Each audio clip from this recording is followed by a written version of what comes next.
Listen to your mother. That isn't just a well-intentioned phrase many of us have likely heard once or 100 times in our lives. It's also the name of an upcoming production just before Mother's Day.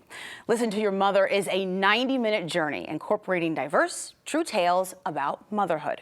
From stories about being a mom, losing a mom, and finding a mom, in addition to several other interpretations on that theme. The idea is to create community. The event also intends to make everyone feel more understood and a little less alone in our world. Joining me to share more about the 5th season of Listen to Your Mother Rochester is Monica Gabel, founder and executive producer of Rock the Mic Productions. Aaron Julian, one of the producers and a former participant of the 2018 Listen to Your Mother production, and Michaela Phillips, storyteller in this year's production of Listen to Your Mother. And welcome to all of you. Thank you for being here. Thank you for having us. So first, I want to hear the backstory. And Monica, I want you to share this because I read a little something about this and it's too good. Let people know how you decided that Rochester needed this. I was a new mom for the second time. I had a toddler and a newborn, and it was one of those moments where you're just covered in breast milk and tears and nobody's sleeping. And so, like many people, I go to the internet to see who else is in this predicament. And before I knew it, I was looking at a bunch of videos of people telling stories that were very raw and honest about what it really means to be a mom. And these were all compiled by a woman named Ann Imig in Madison, Wisconsin, who started the Listen to Your Mother movement about almost 15 years ago now. And I decided, we really need something like that locally, because if I'm feeling this way in my small space here in Rochester, there must be thousands of others. And so I've read that there are more than 200 Listen to Your Mother productions throughout the country. So what is it about this speaker series that you think really resonates with people most? Well, I think we're in a time where, women and mothers in particular have been scrutinized. And so, when we bring a truth to what it means to be a mom and the messiness of all that, I think that really resonates, that people need to be with others who speak their truth. Yeah? Yeah. So Aaron and Michaela, I want to know, what is it that you think when it comes to stories about motherhood that can connect people? I mean, the main thing is we all have one. And everyone's experience with their mom is going to be different, because sometimes it's not always mom, sometimes it's aunt, sometimes it's grandma, sometimes you're adopted. So you never know whose story is going to, influence you, or, might have an impact on your life. And it's always going to be something that you can share, no matter who it is. Absolutely. I think there's power in storytelling. Absolutely. And anytime we can bring a community together to listen, is an opportunity that we really need to relish. And on this night, you're going to listen for 90 minutes to 13 people's stories and a whole host of different things about their mom or being a mom, but everyone will be able to relate to something and walk away with a little piece of those stories. And tears. Yep. Oh, I believe it. I believe it. Well, we have a very short clip, and this clip includes a few snippets from past Listen to Your Mother storytellers, including you, Aaron. So let's take a look at that. My grandmother left me many gifts: a love for music and dancing, a sharp, sometimes piercing wit, a fondness for martinis, and permission to be a bitch. My mom is different now. A worn-out anger has settled into her face. She refuses to smile. She's not different to me. I can do no wrong in her eyes. I'm not sure that would be the case if my brother was alive. Mahesh is her favorite. Growing up, we ate dinner together at a round table filled with nicks and scratches of living. After Mahesh died, when I returned home for dinner, the round table sat empty. I met my future wife at work. My mom calls her daughter-in-law daughter. It doesn't mean she has stopped missing Mahesh, but I know it's easier that there are 4 of us again. The last time time stopped was when I noticed that things between us were changing, and with it, my time changed too. I should have known when our conversation started to become strained and when our phone calls became shorter and shorter with the abrupt goodbyes that lagged with thoughts that were inadequately expressed. Time was not cooperating, and then I knew. I knew that time would be different from now on, that time was not permanent anymore. Now that my own daughter is trying to carve out time for herself while caring for young children, I understand.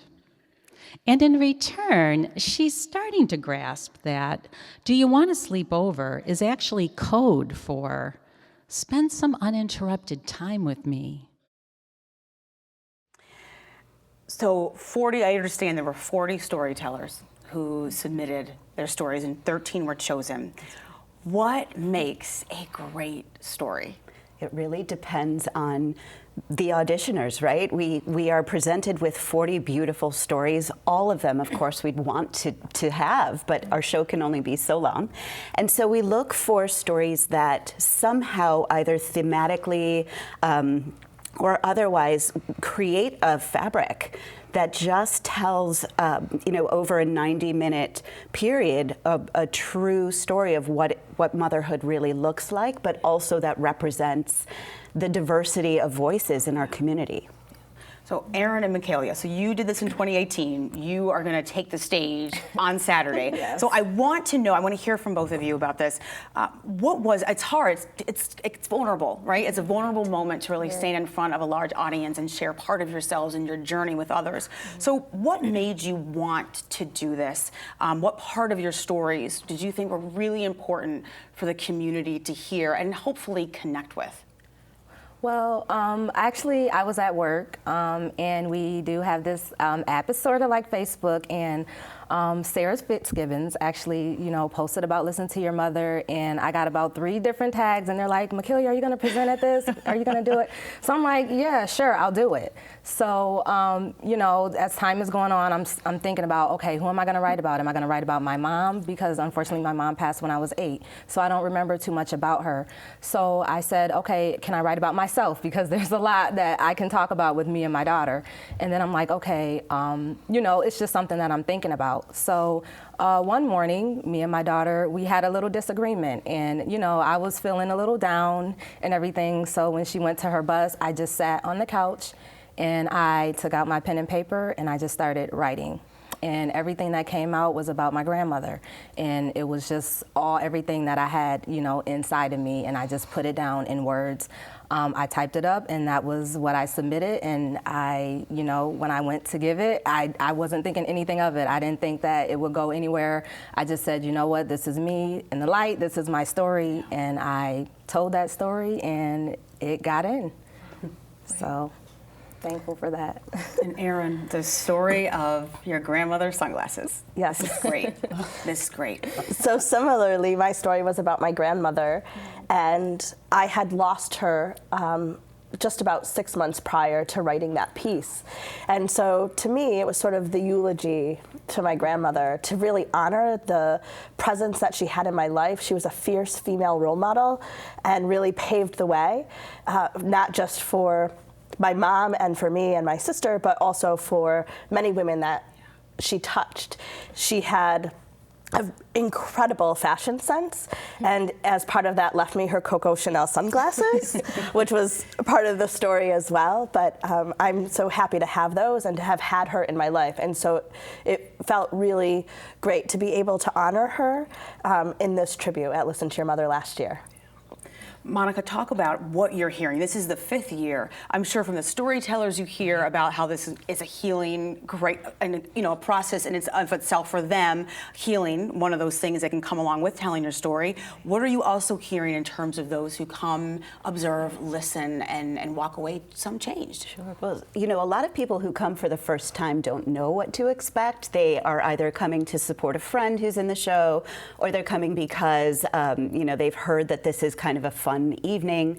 But what we hear is that people are walking away saying, oh my God, that was my story. I had no idea that I was in good company, or I didn't realize that I could be validated with this one story that was maybe 5 minutes long. Wow, that person really talked right to my soul. So we see people coming out of this show looking for the speakers, looking to just put their hand on somebody's shoulder to say thank you for telling that, and then they're inspired to go home and write their own story, which is amazing. It's what our executive director, Corey Spike Carter, has called the ripple effect, but we're starting to call it a wave, because it's really gone through the community in such different ways, with people not just writing down their stories, but being inspired to come back and audition, even if they're not a writer, or they just have never told a story out loud before. So it's really wonderful to see that kind of community brewing here. And Listen to Your Mother gives back to the community in other ways. And I want to make sure that we touch upon that. Yes, thank you. So all the proceeds from our show benefit the Society for the Protection and Care of Children, the SPCC, our local chapter of that. And to date, we've raised over $30,000 for the SPCC. So we're really excited to be able to help Rochester's own families, women, children, people who are in dire need of help and services. So it's not just that we're elevating motherhood and female role models here, but that we are really honoring families by giving directly to them. We have to close for now, but a huge thank you to my guests for joining me today and for sharing more about what is sure to be a very special event this weekend. Do not miss Listen to Your Mother Rochester. It's this Saturday, May 11th at 7:30 p.m. at Hochstein Performance Hall. So get your tickets at rockthemic.org.